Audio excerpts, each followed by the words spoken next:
Hello, my name is Jonathan. Welcome on this lab session hands-on Apache Spark Data Analytics. This session is designed to get you started right away with developing big data applications. Regardless of your background, in the first part of the session, I'll make sure we are on the same level by introducing you to Spark and how it fits in within the Mapr and the Hadoop ecosystem.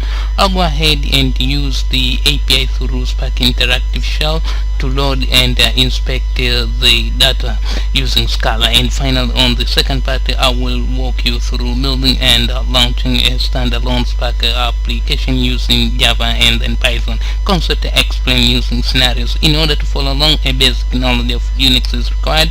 You will need to have a Mapr sandbox, and the lab resource pack can be downloaded from the URL. Mapr is a San Jose, California-based enterprise software company that offers a distributed data platform to store and analyze data of any size, typical big data in a distributed fashion, which is also linear scalable. Mapr supports all of the Hadoop ecosystem components. Anything that can be done on other distributed or for Apache Hadoop can also be done on Mapr. Mapr also offers a MapRDB, a NoSQL database. This database supports the HBase API just like Google Bigtable does.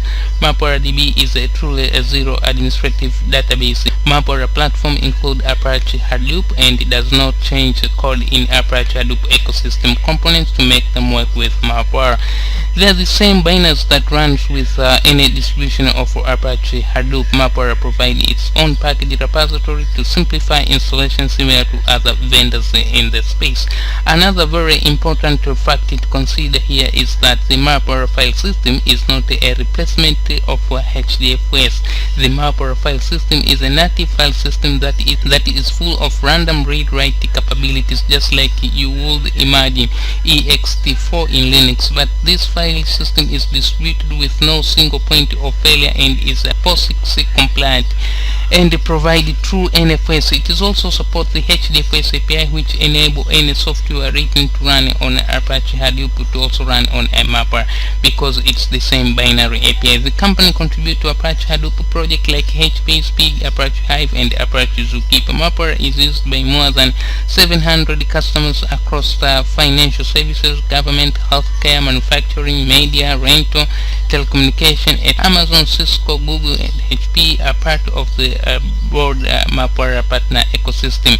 Investors including Google Capital, Lightspeed Venture Partner, Mayfield Fund, Qualcomm Ventures, and Redpoint Ventures. Now, talking of Mapr, this is where you wanna come and get the sandbox. Of course, you'll have to click here in order to download the sandbox, and this is one of those sites that if you'll be using Mapr, you will you just need maybe to bookmark it as a homepage because you'll be visiting here from now and then on this particular site. It has got lots of resources, including documents and some very interesting blogs and webinars. They also offer training and certifications and all that. Some very good and interesting stuff here when it comes to Mapr, and big up to Mapr, by the way. So yeah, this is where you will really once again spend a lot of time if you are going to use the Mapr.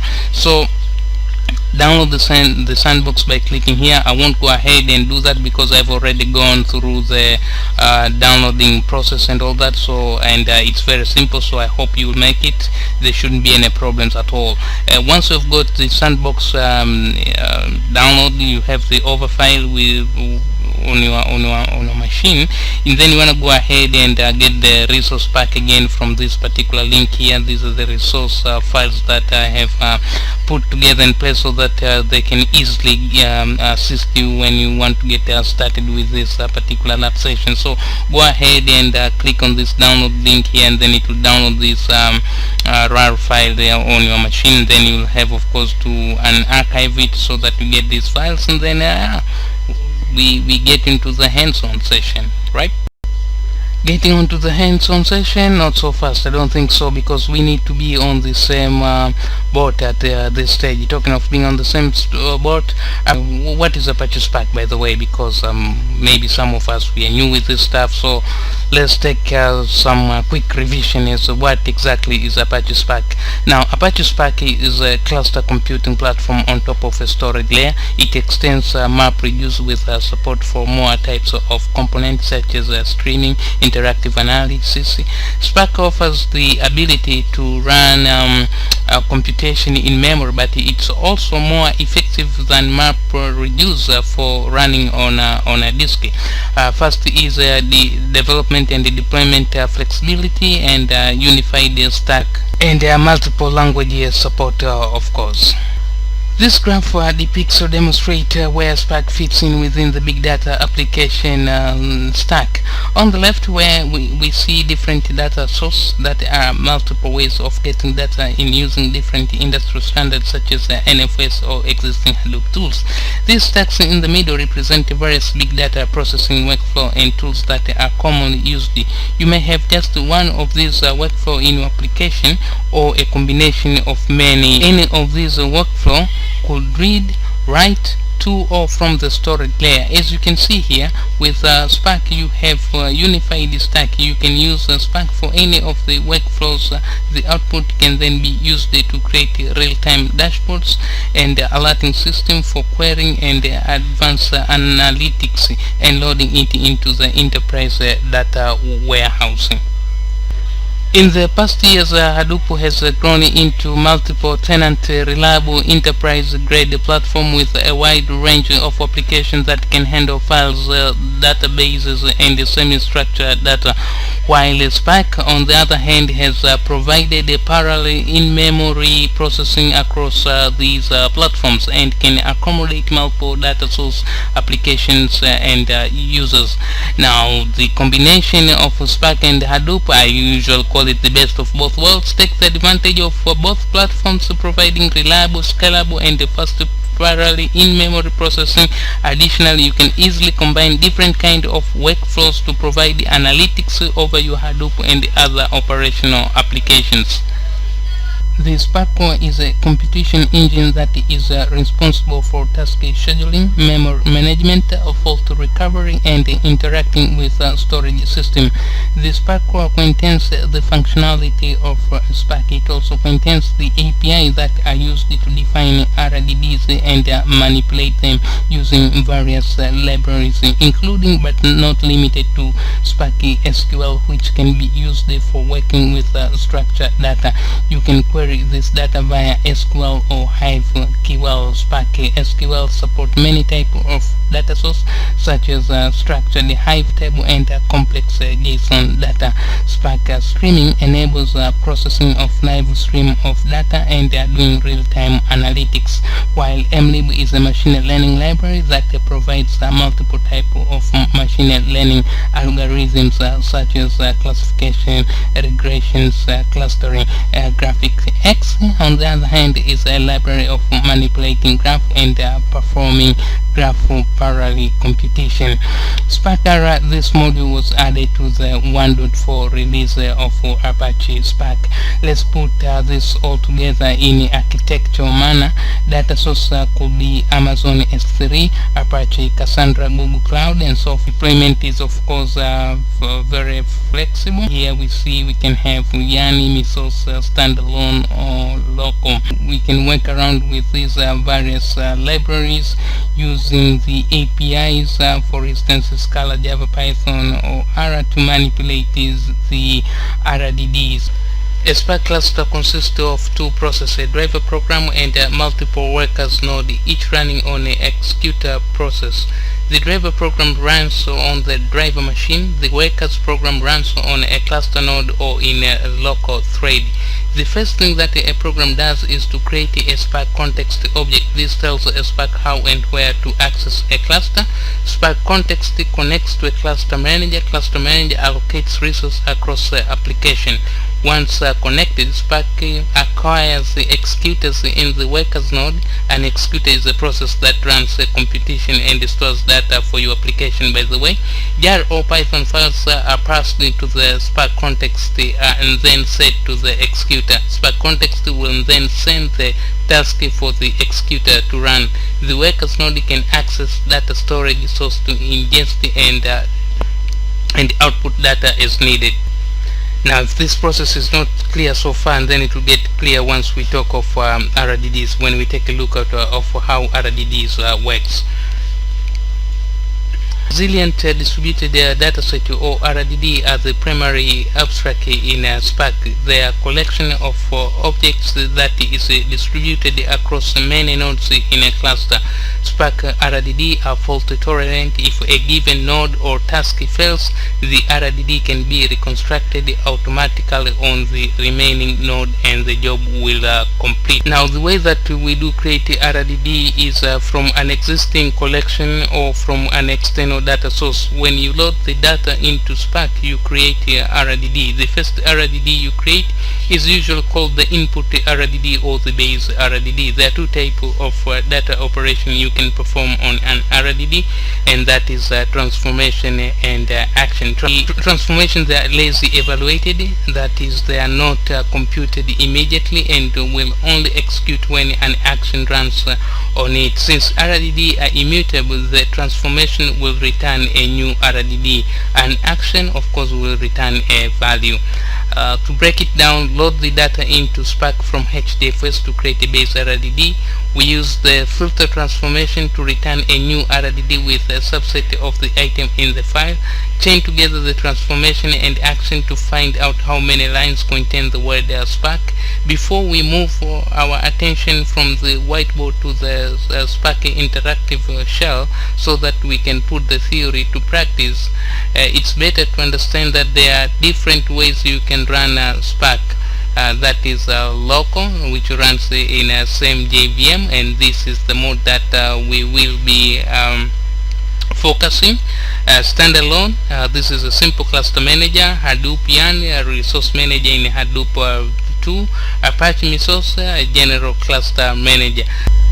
Since Spark shall provide a simple way to learn the API as well as a powerful tool to analyze data interactively, by writing a program interactively, this will give us an instant feedback as code is entered. I'll be using the Scala REPL, which runs on the Java VM, and that's a good way to use existing Java libraries. By the way, Scala and Python are the default REPL out of the box.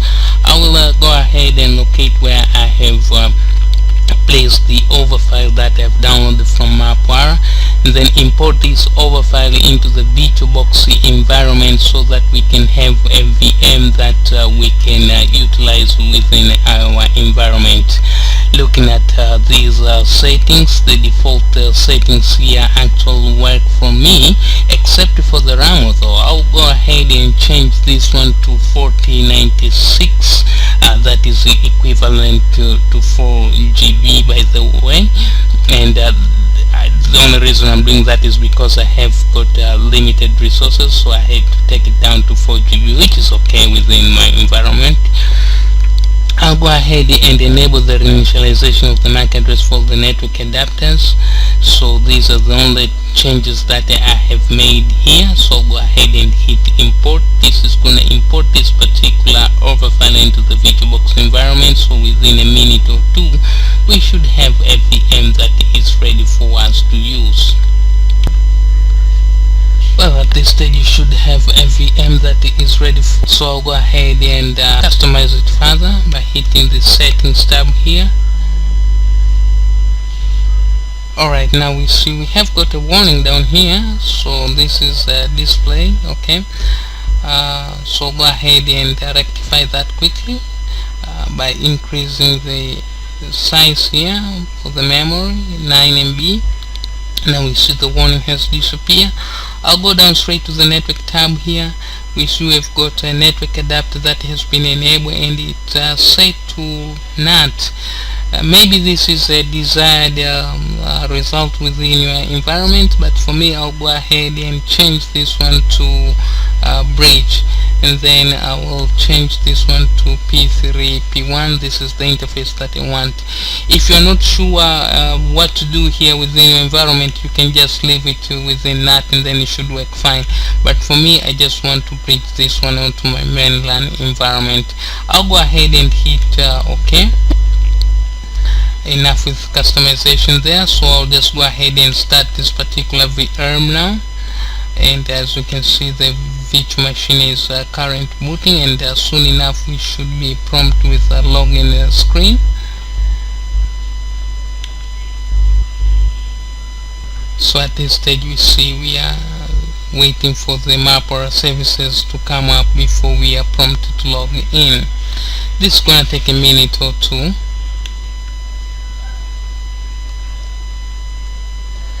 And now we have our virtual machine is up and running. Everything seems to be fine. All the Mapr services seem to have started normal without any problems. I will go ahead and log on to this particular VirtualBox, okay, onto this particular VM, I beg your pardon, and here I will have to hold on the keyboard Alt and F2 in order to bring this login prompt. I will log in as user Mapr, and then I'll specify a password which happens to be Mapr as well, so I'll specify Mapr as the password, and then as we can see I have successful login. I'll just run this particular command, ifconfig, to find out my IP address. So I see that's my IP address, okay. Alright, so I will launch an SSH session here using party. I will need to SSH into this box, which is on 90. Okay, so this is party.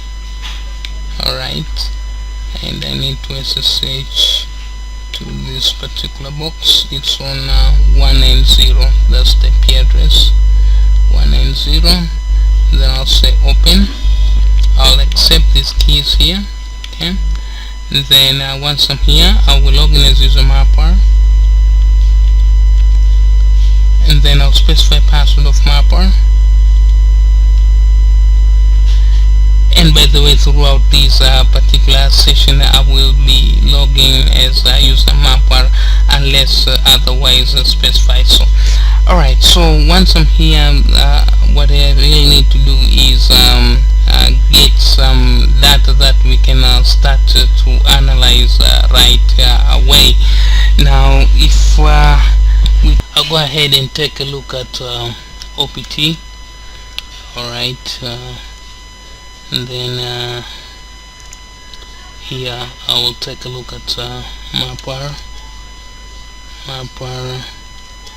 and then Spark, and then Spark 1.3. Alright, here we see we have got some few files that we can actually work with to begin with, just to get some understanding. I'll go ahead and copy across the readme file, the readme.md file that is, and also the changes.txt file. So I will create a folder here. I will make a directory. Alright, I'll make a directory. I'll call it lab files, and then on this directory I'm going to go ahead and copy this file, changes.txt and readme.md. Now if we list the content of lab files, we should see we have got those files, the change.txt and the readme. Okay,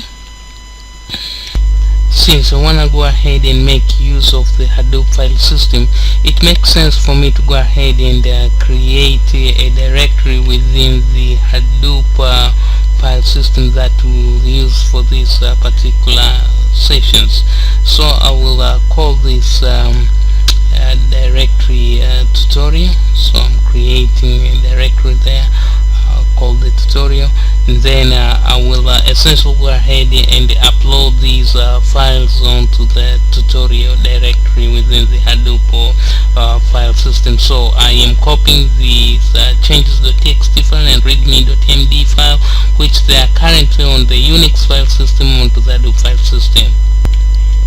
So actually I am working on this particular command here, which is actually just copying the changes.txt file from the lab files directory onto the user tutorial directory within the Hadoop file system. Right, I'll just press enter here.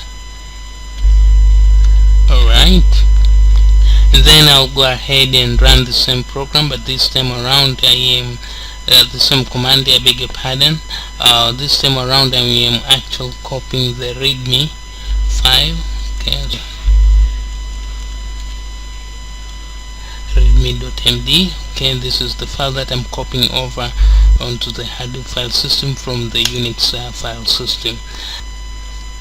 If we list the content of user tutorial within the Hadoop file system, we should see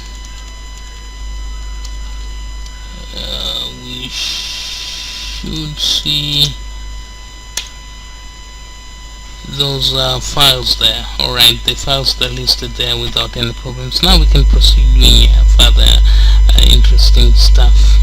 Talking of doing interesting stuff, now I'll go ahead and launch the Spark shell right away. Okay, so I'm just launching the Spark shell here so that we can start to create RDDs and try to explore the RDDs before we jump into building applications. Right?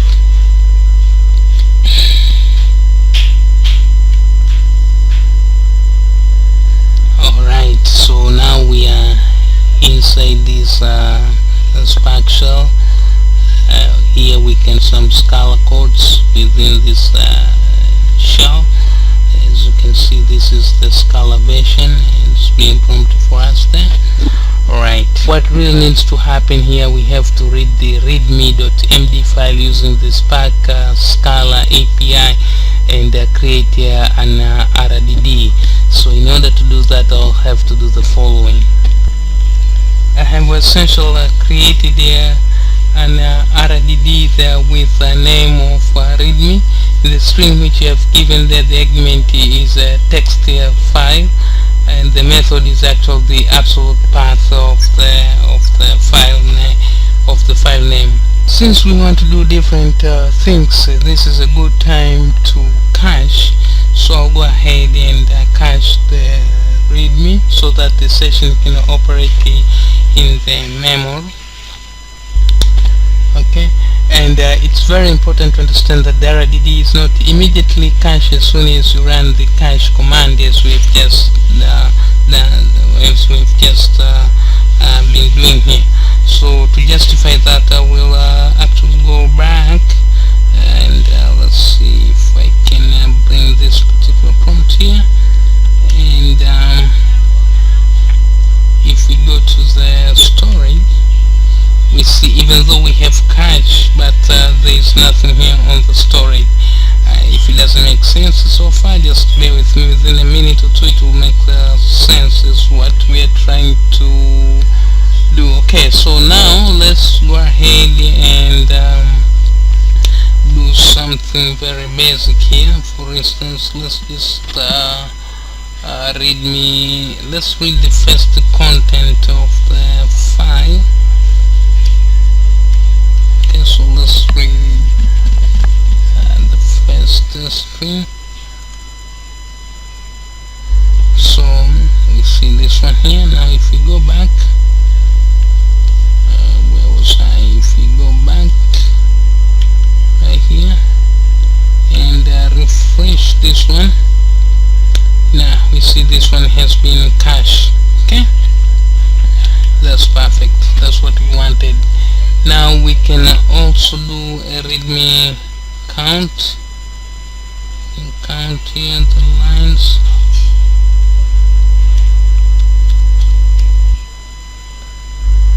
So this returns the number of the lines that we have. Then we can take 4 lines, for instance. Let's read 4 lines. Okay. Let's read 4 lines, for instance. Okay. That's about it. That's the very basic of RDD operations. Let's see what we can do more, if we can do more interesting stuff. Now let's try to do the transformation. Use the filter transformation to return the new RDD with subset of the item in the file. Okay, let's do that. What I'm essentially doing here is the actual chain together transformation and the action to find out how many lines contain the word spark. Okay. Alright, I'll clear the screen. I will count the line with spark in it by combining transformation and action. Then I only took 3 of them. Alright. And here I'm combining the flap map and map when they're reduced by key function to do a word count of each word in the readme file. I will cache the RDD and then I can collect.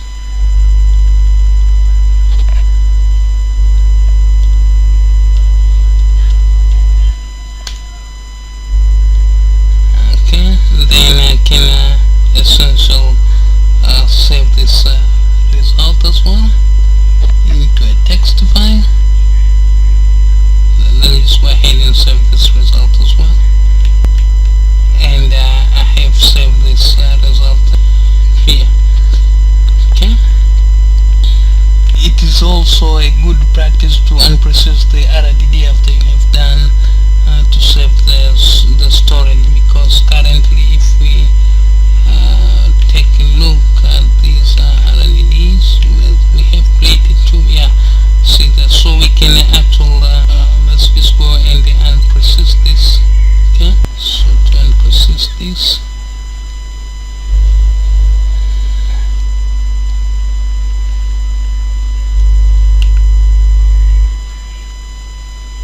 okay, now if we go back and the screen here and load the page, one should go. Okay, so now we can do the same thing for that was readme.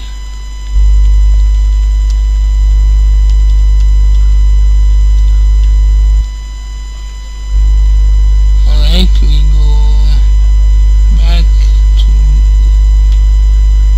and verify this just by reloading the page, and we see we have successful removed that.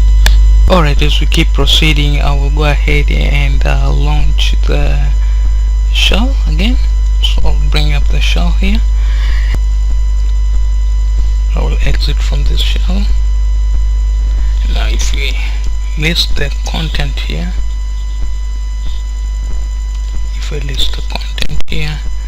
we see we have got the output directory, that's output 1, and we can actually take a look at the content of this particular directory. So if we cut the content, this is the stuff that was saved. It must be very obvious up to now that Spark is built upon this concept of distributed dataset, and that is you create a dataset from external data and then apply parallel operation to it. The building block of the Spark API is its RDD API. In the RDD API there are 2 types of operations: transformation, which define a new dataset based on a previous one, and action, which execute a job on a cluster. On top of Spark's RDD API, high-level APIs are provided, for example data frame API and machine learning API. The high-level APIs provide a conducive way to conduct certain data operation. On this second part of this lab session, I will show example using RDD API as well as example using the high-level APIs. This will be demoed using Java and Python respectively. The goal is to show you how to create and run a Spark program. It's not focused on how to program in Java or Python. The business logic can be anything you need it to be for your application. This example will use Maven to compile an application jar, but any similar build system will work. Maven is running on a separate box for packaging purpose only. You can use it with most common IDEs such as Eclipse, JetBrains, NetBeans, simply by installing the plugin. Since this lab is more shell oriented, the project will run on the console, meaning no IDE. Maven simplifies and standardizes the project build process. It handles completion, distribution, documentation, team collaboration, and other tasks seamlessly. Maven increases usability and takes care of most build related tasks. To get us started, I will need to lay out these files according to the canonical Maven directory structure before we can package the application using Maven. Now to do that, I will definitely need to log on onto the box whereby Maven will be running. I will run the following command to make sure Maven is actually installed. Yes, we can see that Maven is installed, and this is the Maven version that has been returned there, and include Java version because Maven heavily relies on Java. You can imagine that. Alright, now what we need to do is create this Maven directory as by canonical descriptive. So I am creating this particular directory here, and I also need to write out the Java file, which I'll do that. So I'm defining the Java file for my application. You must be aware that Spark Java API exposes all the Spark features available in the Scala version to Java. The Java API support other Spark features including accumulators, broadcast variables, and caching. So I will start by defining the required classes. In the Java API, the extra method I define in the Java pair RDD and the Java double RDD classes. RDD method like Mapr are overloaded by specialized pair function, and the double function classes allow them to return RDDs of the appropriate type. Common methods like filter and sample are implemented by each specialized RDD class. So filtering a pair RDD, return a new pair RDD. So we proceed with set up the classes, and then we create the spark.conf object to define the application name. Now I will go ahead and create a Java Spark context. Java Spark context support the same data loading method as the regular Spark context. Here text file loads file from the text file stored in HDFS. Text file loads the line from a text file stored in HDFS. To split the line into words, we use flapmap to split each line on a white space. Flapmap is past the flapmap function that accepts a string and return an Java lang interval of a string. Something that you wanna note is that the map was past the pair function string and integer, and return a Java pair RDD string integer. Here reduce by key is passed the function 2, which implements a function with 2 arguments. The resulting Java pair RDD contains word count pairs. and finally we wanna save the result onto the HDFS.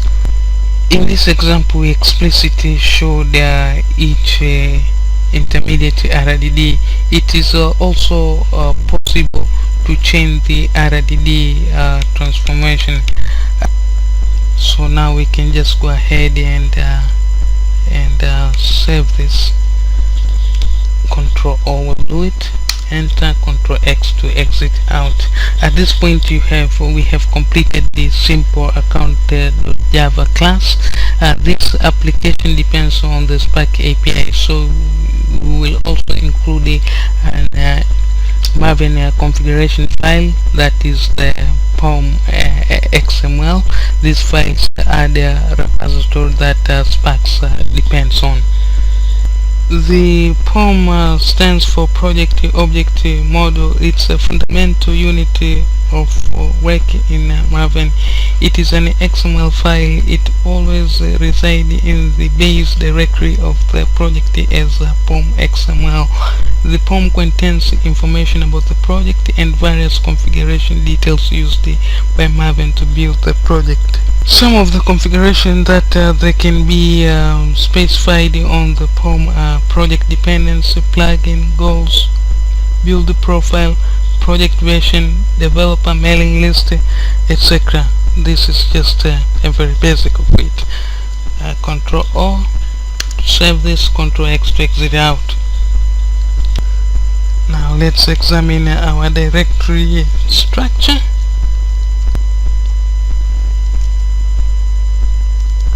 And then I'll just say find after cd into this directory, and now we can see our directory structure, which is okay.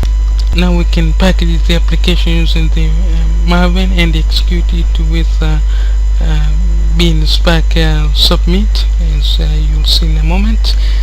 Okay, so that our build now is successful. It is now that these jar files are created, you will need a way to move this file across. I am using here WinSP, and I will certainly get these files across where I want them to be.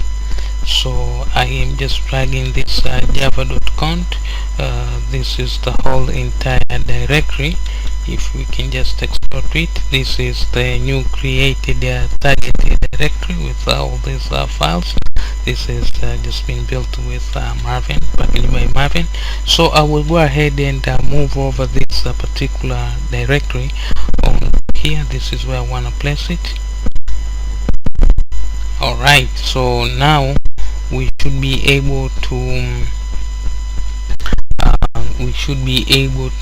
run the execute this with Spark submit, which is what we are going to do next. So I'll go ahead and log into the server again. Okay, this is the Mapr box that I am logged on to.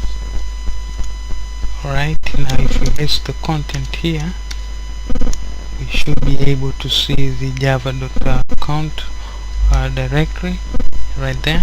And if we cut the content, let's just go ahead and cut the content of Java. Okay, so we see we need to have this file here on the HDFS. So let's just go ahead and confirm whether we have that particular file, and we do have that particular file over there.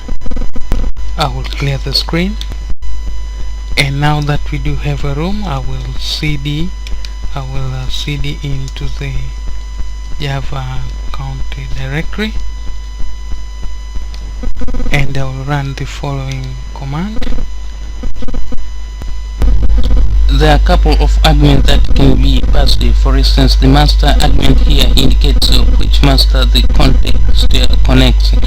Jars to the class path by passing comma separated list to the jars argument. It's also possible to add dependencies. For instance, Spark packages to the shell session by supplying a comma separated list of Maven coordinates to the package argument. Of course, any additional repositories where dependencies might exist can be passed to the repository argument. The Spark local worker thread should be set according to the number of cores on your machine. To execute this, just hit enter.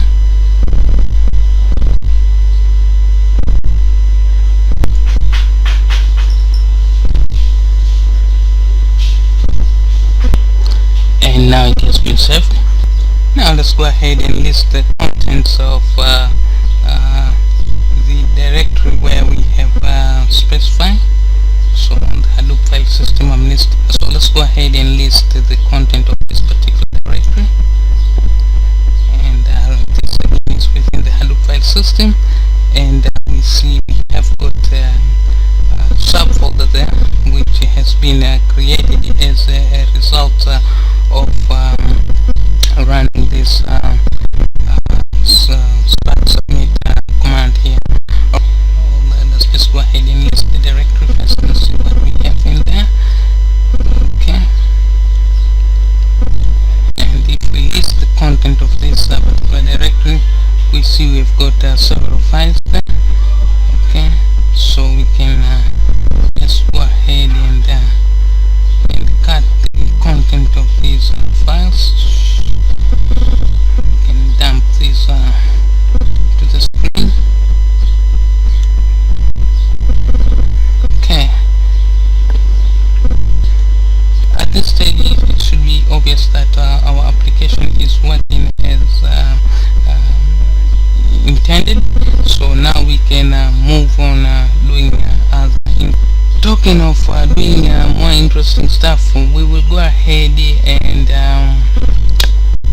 tweak this app a little bit so that we come up with another word count application, but in a rather very interesting way. Remember, on this particular application we had to feed in a file, and after that file we fed it from the HDFS, and then the content also was saved on the HDFS. This content they've been saved on the HDFS. Now what we really want to do is go ahead and create an application which we will give it any file. Alright, we will specify a file, and then this application will go ahead and do some word calculation on that file that we specify. So this one is more dynamic. The example that we are about to take is much more dynamic rather than this one, which is much more static. Okay, so let's see how we can modify the code and work in a much more dynamic way. Alright, now the same old story goes, whereby we will need to bring in Maven, and then do all the necessary work with Maven. That is, when I say necessary work, meaning the build of the package. Once we have that jar file, then we can come here and run that particular jar and hope for the best.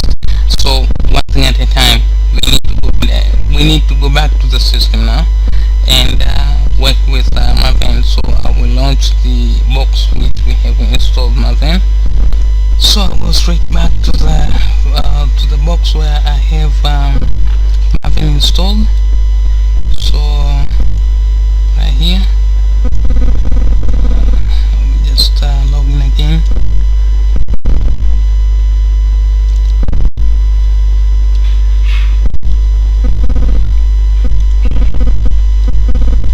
Specify password there.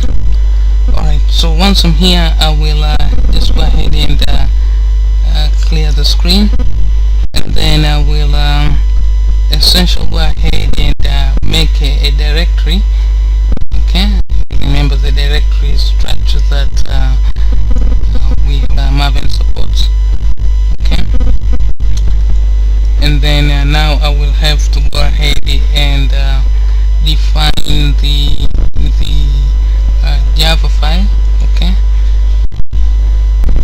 So once again, as usual, I will go ahead and import the required classes by defining this. Up next, as usual, I will go ahead and set up the class and create the spark.conf object to define the application name. Accidentally I included this one, but I'll remove it quickly. And then we create the spark.conf now.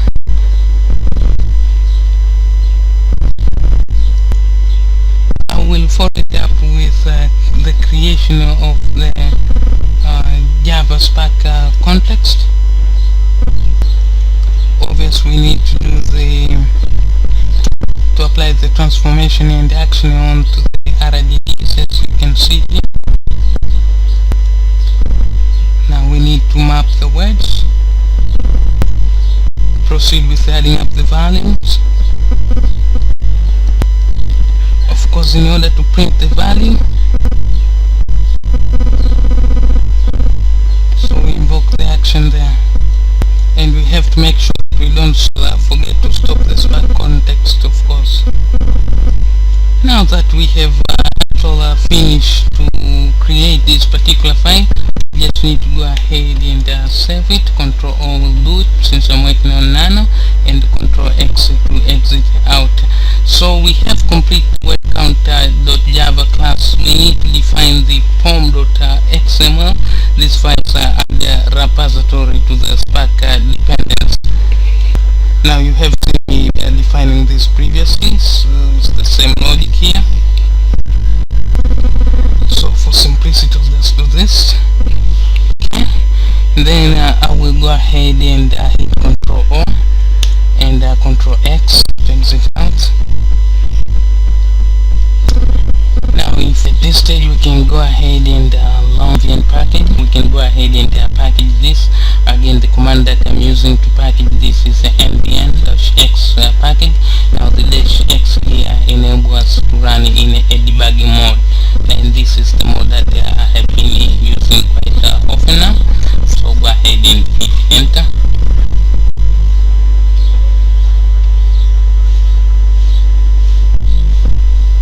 And we have a successful build our package.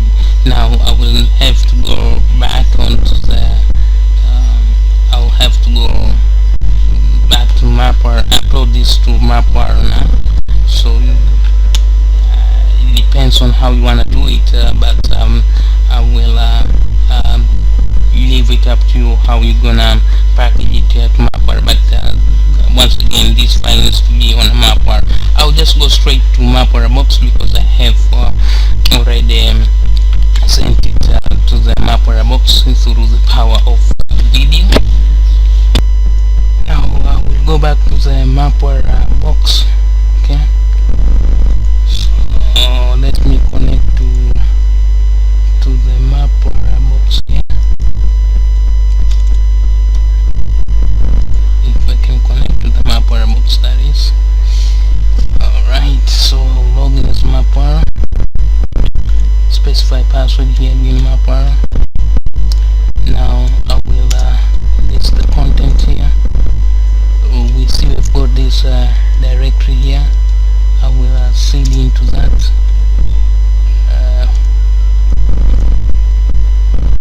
Then I will find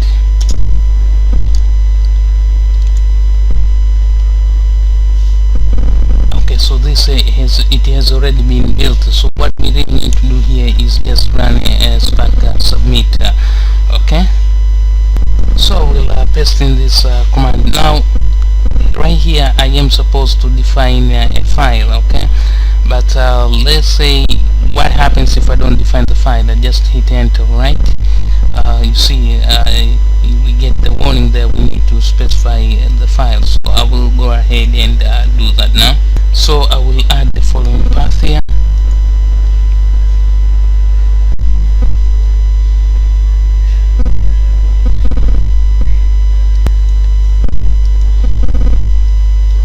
Okay, and we get to see the result.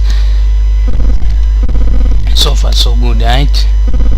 You can try it with another file. I mean, it should work, but so far so good. I bet up to now you must be very competent with RDDs and writing application using Java after you have seen those two examples that I provided.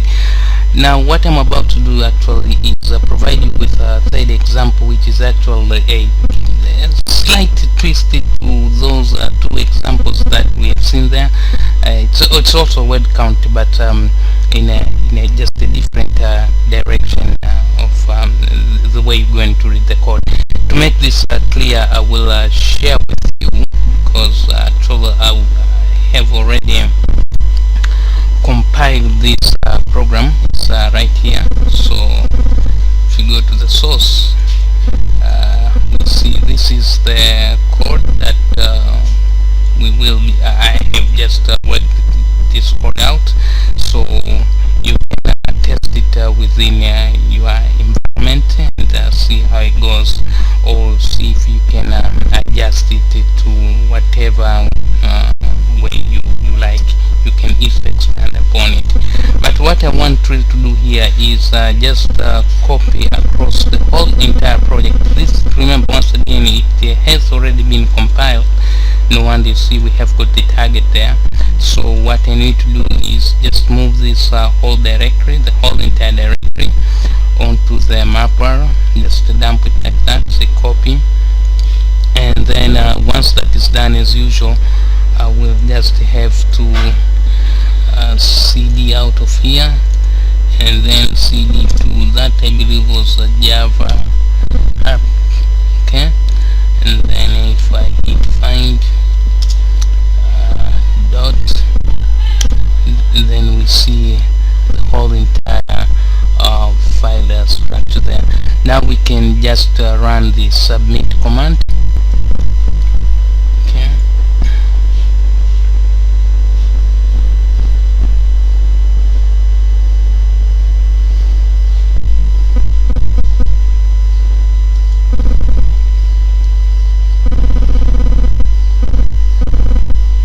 Alright, now we see we have got the counts there. Hadoop, we have 10 counts, 9, and with Spark is 21. Congratulations if you have made it so far, and you can, once again, you can manipulate and change it and the way you want it, and see if you can come up with something more interesting. But this is what's up. This is what I wanted to share with you at this stage.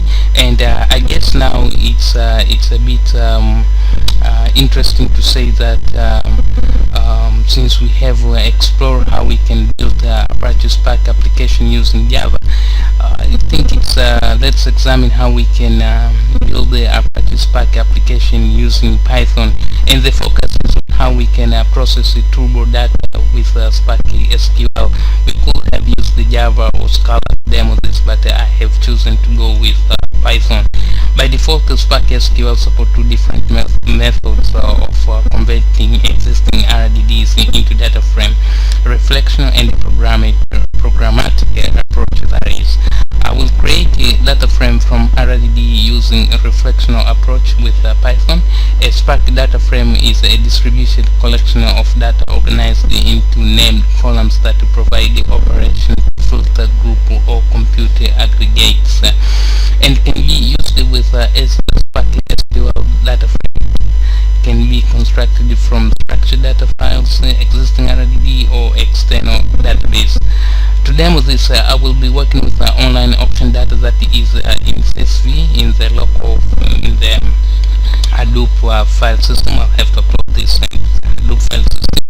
The data contains three type of items. That's Xbox, character, and RAM. Each row in this file represents an individual bid, and every bid has the auction ID, the bid amount, the bid time, the bidder, the bid rate, open bid, the price, item type, and time of the auction in days.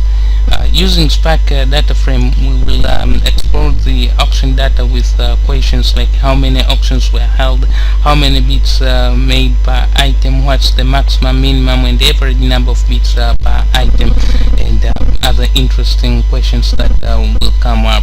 Okay, so in order this to happen, I will need to copy across this auction data.csv. I have this file in the remote. I need to upload this file onto the remote side. So the file that we want is this auction data.csv.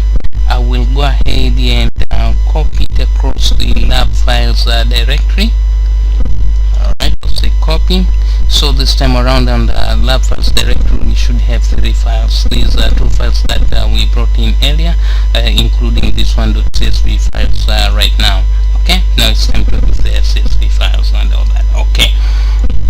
Alright, so I'll go ahead and minimize this. I will also get rid of this one.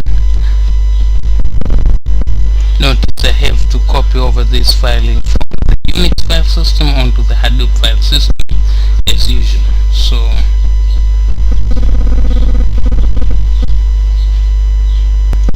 let's take a look at the content of our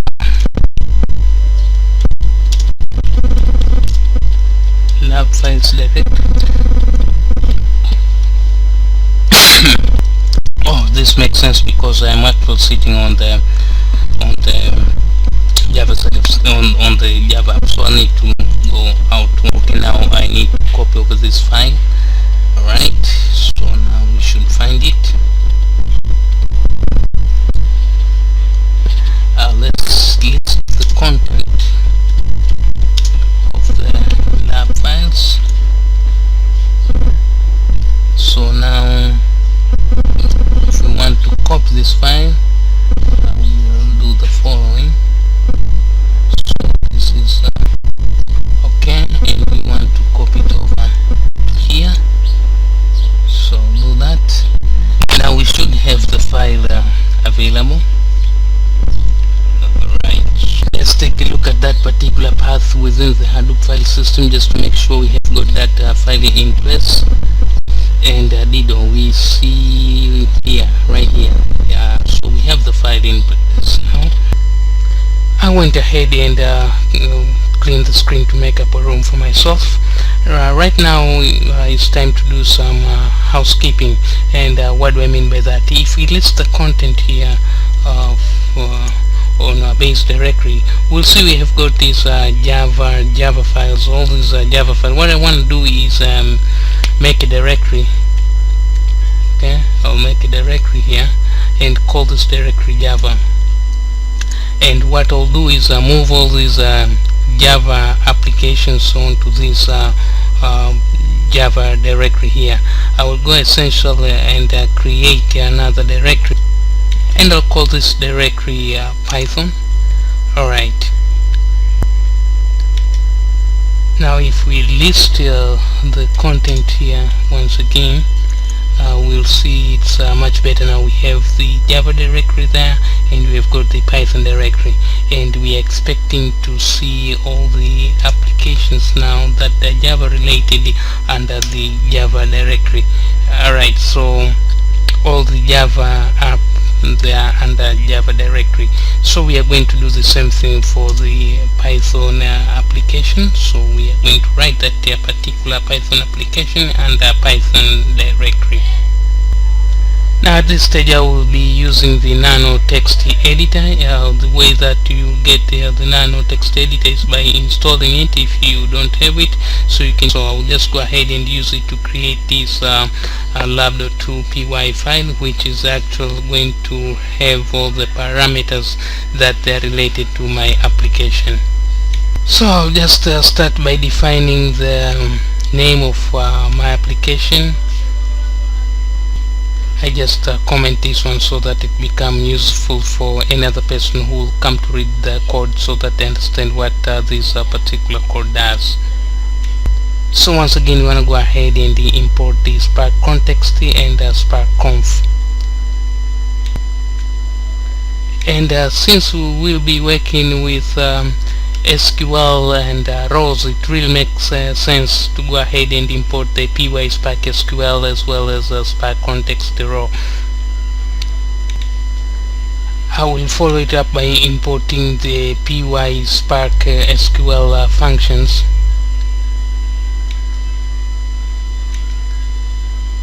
Just make sure that you don't forget to add the application name.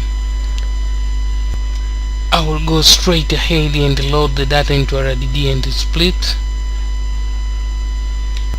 and by split I mean the commas, split the comma. Of course we'll have to map the variables when we prepare for the schema, do some definition for the schema. And at this stage we can start to do some interesting stuff. For instance, we can cache, we can show, we can print the schema, and of course we can start to ask also various questions here.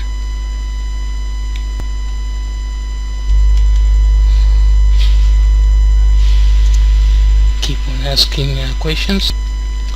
Not only asking questions, but also getting answers and printing them or dumping them into the screens of if you recall, during the introduction I said we have 3 item type, so let's go ahead and really figure out if that's the case. So we have just asked that question there, how many item types we are working on, and we are expecting we will print the result onto the screen.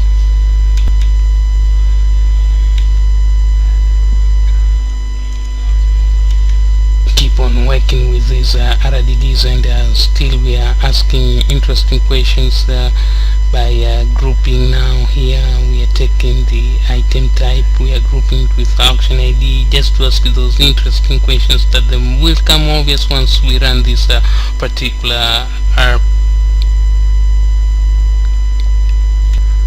So to speed things up, I went ahead and paste everything in here. So I have all of this. Okay, let me just make sure everything is in line here. Okay,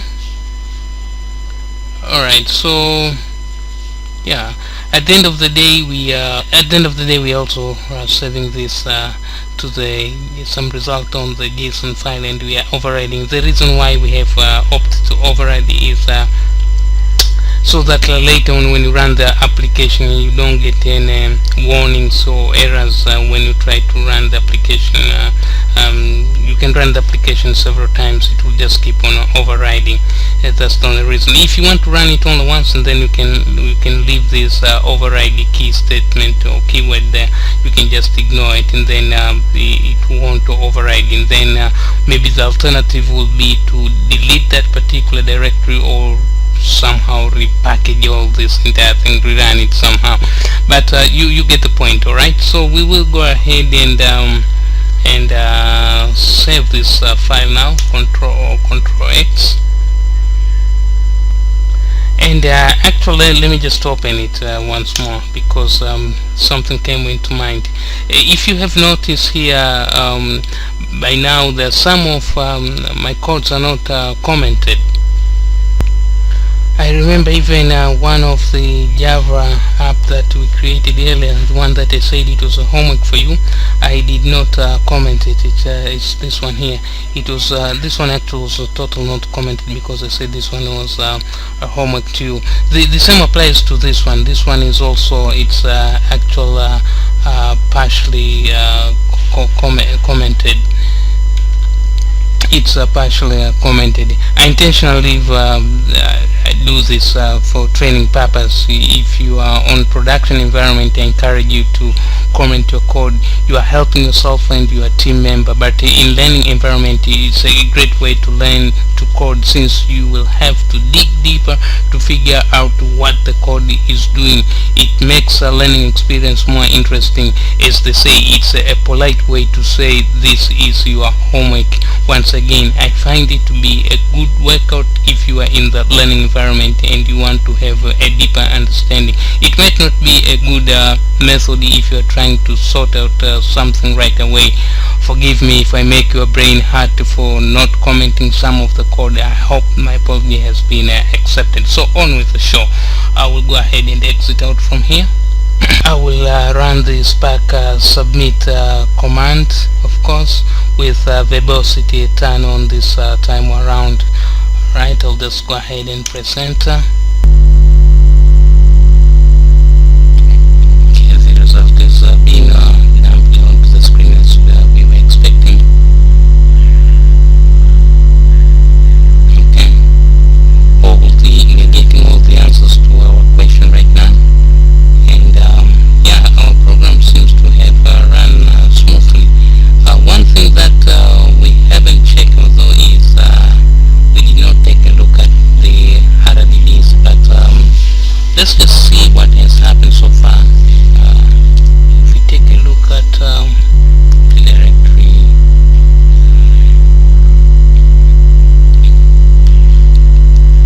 user Mapr, we see we have got the output file, the output directory, beg your pardon, that's output directory.